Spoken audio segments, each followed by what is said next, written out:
대출을 받을 거야. 네네. 근데 이제 직접 대출, 뭐 간접 대출 이렇게 좀 들어보기도 했고 했는데 네네. 그럼 나는 어디로 가야 되지? 뭐 조금 더 음, 디테일하게 뭐 얘기하면 네네. 뭐 중소벤처기업진흥공단에도 뭐 자금을 네. 해준다던데 뭐 신용보증기금에서도 자금을 해준다던데 어디로 가야 많이 받을 네네. 수 있을까?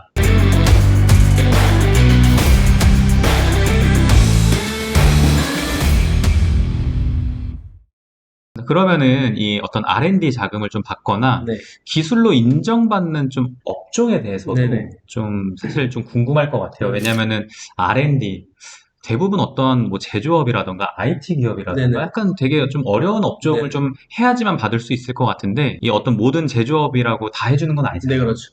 그러면 어떤 일반 제조업 중에서는 어떤 것들이 좀 되고 또 네네. 경력에 대한 어떤 요구 사항은 어떻게 되는지 좀 음, 풀어서 설명해 주시면 좋을 것 같아요. 일단은 이제 질문이 제조업에 좀 국한되어 있긴 한데, 이 타이틀만 제가 이제 두 가지 좀 설명을 드리고, 네. 제조업과 이제 기술이 있는 IT나 서비스업 정도 그대로 대입만 해주시면 될 것 같습니다. 아마 좀 쉽게 이해가 되실 것 같은데, 네. 일단 두 가지 사업자로 예시를 드리겠습니다. A와 B 사업자가 있다고 네. 가정을 해보겠습니다. A 사업자는 이제 구두를 직접 만드는 수제화 장인입니다. 네. 경력은 한 30년 되고, 그 고객의 발 사이즈에 최적화된 사이즈를 집착해서 음, 직접 구두를 제조하는 제조 네. 공장입니다. 네. 연매출 대략 이제 3년 정도 한 10억 정도 나오고 4대 보험 직원도 3명이 있습니다. 이 4대 보험 3명도 전부 다 대표자 제외한 직원들이 전부 다 제조를 직접 하는 음, 기술자들이고 네. B사업자는 대표자의 경력은 한 5년 정도 됐고요. 연매출은 한 2억 정도 네. 발생을 했습니다. 근데 여기는 똑같이 구두를 제조를 하는데 족저근막염을 가지고 있는 이 소비자들한테 쿠션을 넣어서 네. 이 최적화된 그 밸런스를 찾는 네. 기업입니다. 음, 그러면 저희가 지금 질문이 R&D잖아요. 네네. R&D는 과연 A 사업자로 줄 것이냐, B 사업자로 줄 것이냐 봐야 되는데 답은 나와져 있다고 보거든요. B 네네네. 사업자도 4대보험 직원이 2명이 있고 네. 그 모두 개발자입니다. 음, 제조를 하는 친구들이고 근데 이제 R&D로 보려고 하니 네. 가지고 있는 기술이 있어야 되는데 네. 이 A 사업자는 30년 경력에 네. 4대보험 직원 3명 있고 연매출 10억입니다. 네. B 사업자는 나는 경력 5년밖에 없어. 음, 적지 않은 경력이긴 하죠. 네네네. 5년이 있고 내가 가지고 있는 기술이 이 족저근막염 관련되어 있는 밸런스 있는 쿠션을 만드는 기술이고 그럼 이 개발 기술을 하는 기업과 개발 기술을 하지 않는 단순 제조라고 하면 어느 기업의 R&D를 지원해 줄 것 같으세요? B 기업일 것 같은데요. 답은 나와 있다라는 거죠. 이렇게 맞췄나요? 아, 맞습니다. 네. A 기업은 R&D로는 신청이 안 돼요. 고용지원금 받을 수 있습니다. 하지만 R&D는 받을 수 없어요. 왜냐? 개발하고 있는 게 뭐냐? 음, 그럼 또 이렇게 물어보시죠. 네. 개발을 뭘로 해야 되냐고 역으로 물어보시거든요. 네. 중소기업이 가지고 있는 기술을 저희들이 어떻게 말씀을 네. 드리겠습니까? 제일 본인의 회사를 잘 알고 본인이 개발하려고 하는 아이템이 있다라고 하면 그걸로 해야 되는데 이렇게 R&D 물어보시는 분들이 제조업이나 IT업이나 네. 일단 지원금을 받고 싶은 거예요. 음, 인건비로 쓰든 마케팅비로 쓰든 임대료로 네네네. 쓰든 근데 이제 막상 그거에 대해 사업 계획을 하자고 하니 본인들은 아이디어가 없어. 네. 그래서 우리는 물어보시는 거죠. 근데 이렇게 물어봐도 답을 줄 수가 없습니다. 그래서 이 기술은 기업이 가지고 있는 기술로 R&D가 결정된다라고 보시면 될 것 같습니다. 네. 확실하게 그 기업이 제일 잘 아는 그렇죠. 거고, 아, 네. 어떤 말씀인지 좀 이해를 했고요. 네. 그러면은, 그 기업들에게는 결국 어떤 기술적 차별성, 네네. 이거에 대한 명확한 게 좀 있어야 네, 맞습니다. 좀 어떤 R&D를 좀 도전할 수 있다. 네네. 좀 이렇게 이해할 수 있을 것 그렇죠. 같아요. 그러면 지금 이제 어떤 뭐 지원금 얘기도 해주시고 자금 얘기도 좀 네네. 해주셨는데, 궁극적으로 그럼 대표님들 이런 것도 궁금해 하실 것 같아요. 네네. 내가 이제 대출을 받을 거야. 네네. 근데 이제 직접 대출, 뭐 간접 대출 이렇게 좀 들어보기도 했고 했는데, 네네. 그럼 나는 어디로 가야 되지? 뭐 조금 더 음, 디테일하게 뭐 얘기하면 네네. 뭐 중소벤처기업진흥공단에도 뭐 자금을 해준다던데, 네네. 뭐 신용보증기금에서도 자금을 해준다던데, 어디로 가야 많이 받을 네네. 수 있을까? 창업기업이면 개인주로 중진공은 비추천드립니다. 음, 왜냐면, 중진공이면 네, 맞습니다. 중소벤처기업진흥공단이죠? 네. 중기청 아니고 네. 중소벤처기업진흥공단인데, 중소벤처기업진흥공단의 장점은 금리가 굉장히 저렴합니다. 네. 지금 실행금리 다 4, 5%대 나오거든요. 네. 담보대출로 해도. 근데 유일하게 2%대 금리 살아있는 게 중진공입니다. 중진공은 장점이 금리적인 부분이 있는데 창업기업한테 왜 받지 않냐면 연장이 없어요. 무슨 말이냐. 2년 거치 금리를 2년 동안 내고 이자 원금을 같이 상환하게 됩니다. 네. 네. 3년 동안 1억이라는 돈을 월 277만 원씩 갚아야 돼요. 원금만 277만 원입니다. 네. 3년 동안 연장도 안 돼요. 네네. 기업이 어려우면 대출을 가지고 오든 지인한테 빌리든 내야 돼요. 연체하는 순간 바로 신불자예요. 신불자라고 하면은 연체가 등록이 되면 네. 등록이잖아요. 최종 내려가고 못 갚으면 파산에 이르는 네. 금리에 혹해서 받게 되죠.